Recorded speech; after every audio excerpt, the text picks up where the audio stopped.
मित्रों नमस्कार। मैं डॉक्टर अशोक अयोध्यावासी यूट्यूब चैनल पर आप सभी का स्वागत करता हूं। आज के वीडियो का विषय है रोग प्रतिरोधक क्षमता।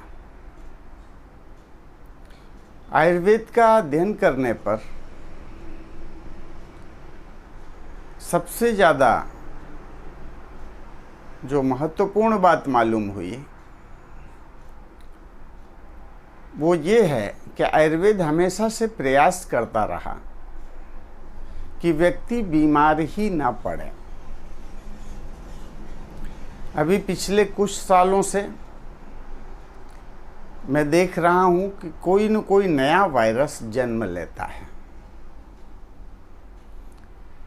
वायरस एक प्रकार का विषाणु है जो खांसने से, छींकने से, छूने से फैलता है और बहुत तेजी में संपर्क में आए लोगों को अपना शिकार बनाता है। आयुर्वेद में ऐसा कभी रिसर्च नहीं हुआ कि किसी नए वायरस या विषाणु का नाम लिया गया हो।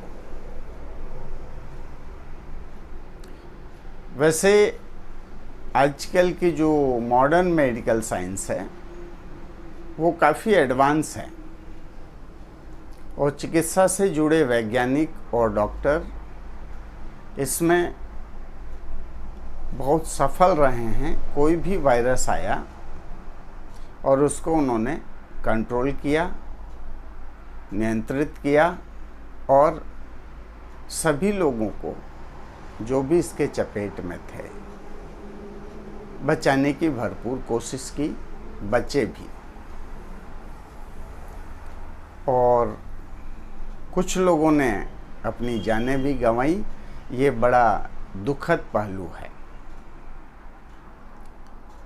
कहीं कहीं मुझे आयुर्वेद का सिद्धांत बहुत अच्छा लगता है कि व्यक्ति अपने आप को इतना मजबूत कर ले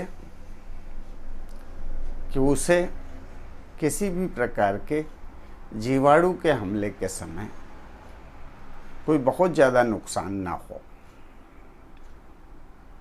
मैं कोई दावा नहीं कर रहा हूँ इस वीडियो में, ये ध्यान रखिएगा।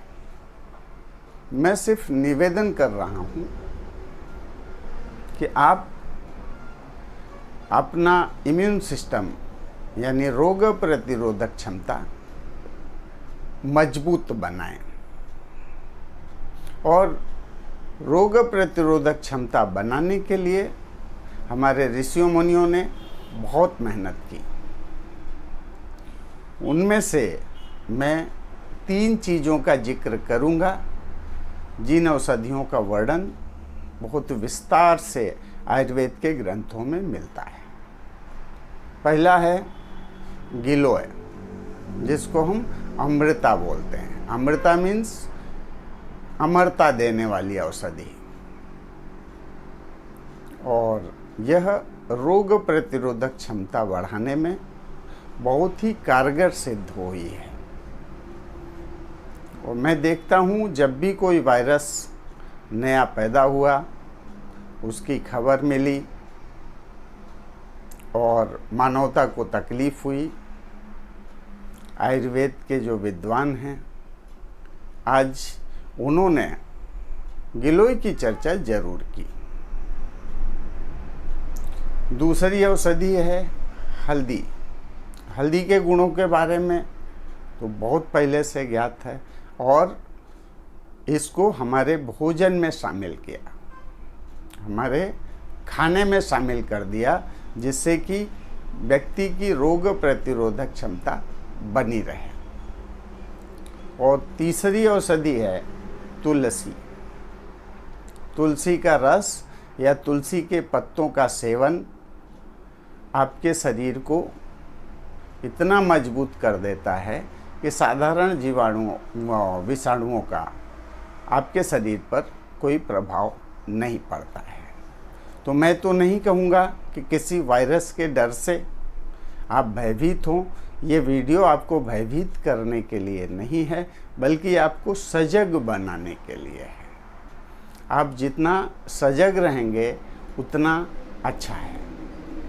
तो इस वीडियो के माध्यम से मैं एक संदेश लोगों को देना चाहूँगा कि लोग अपनी रोग प्रतिरोधक क्षमता पर ध्यान दें। हमारे शरीर का एक सिस्टम है जो रोगों से लड़ने की शक्ति पैदा करता है।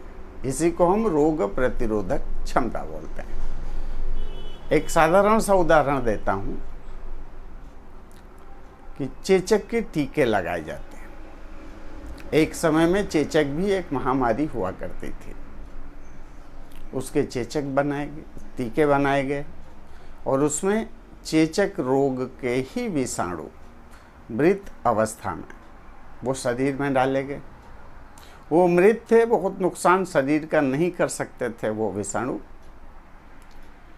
और उनके पहुंचते ही हमारे शरीर के सिस्टम ने अपने आप को डेवलप करना शुरू किया और इतना मजबूत हो गया कि अब चेचक का एक प्रकार से निर्मूलन हो गया है, बचा ही नहीं है। इसी सिद्धांत पर शायद और भी टीके बनाए जाते हैं कि जो शरीर किसी रोग के प्रति सजग नहीं है उसको सजग किया जाए। तो शरीर में असीमित क्षमता परमात्मा ने दे रखी है, और अगर शरीर मजबूत है, विषाणुओं के प्रति सजग है, तो शायद विषाणु हमारे शरीर में प्रवेश करते ही मृत प्राय हो जाए और हमारे शरीर का नुकसान न हो। तो मैं ये निवेदन करूँगा सभी से कि हम बीमार पड़ें, उसके बाद इलाज तलाशें। उससे अच्छा है कि हम अपनी शरीर की रोग प्रतिरोधक क्षमता को इतनी विकसित कर लें कि हम बीमार ही ना पड़ें। इसके लिए मैंने 3 औषधियों का नाम लिया, वो ध्यान रखें। गिलोय, जिसको अमृता भी बोलते हैं, कहीं कहीं गुड़ूची भी बोलते हैं। दूसरी चीज़ है हल्दी, और तीसरी चीज़ है तुलसी। इसके सेवन के बारे में आप सभी जानते हैं, बहुत विस्तार से चर्चा नहीं करनी है। और अगर किसी को सेवन करने की विधि सही ढंग से ना मालूम हो तो अपने आस पड़ोस में किसी भी वैद्य से संपर्क करके जान सकते हैं, या इस संबंध में इंटरनेट पर बहुत सारी जानकारी दी गई है। आशा है मेरा यह वीडियो आप लोगों के मन का डर खत्म करेगा और आप अपने आप को मजबूत बना पाएंगे। इसी के साथ में मैं अपनी बात समाप्त करता हूँ। जय आयुर्वेद, जय धन्वंतरि।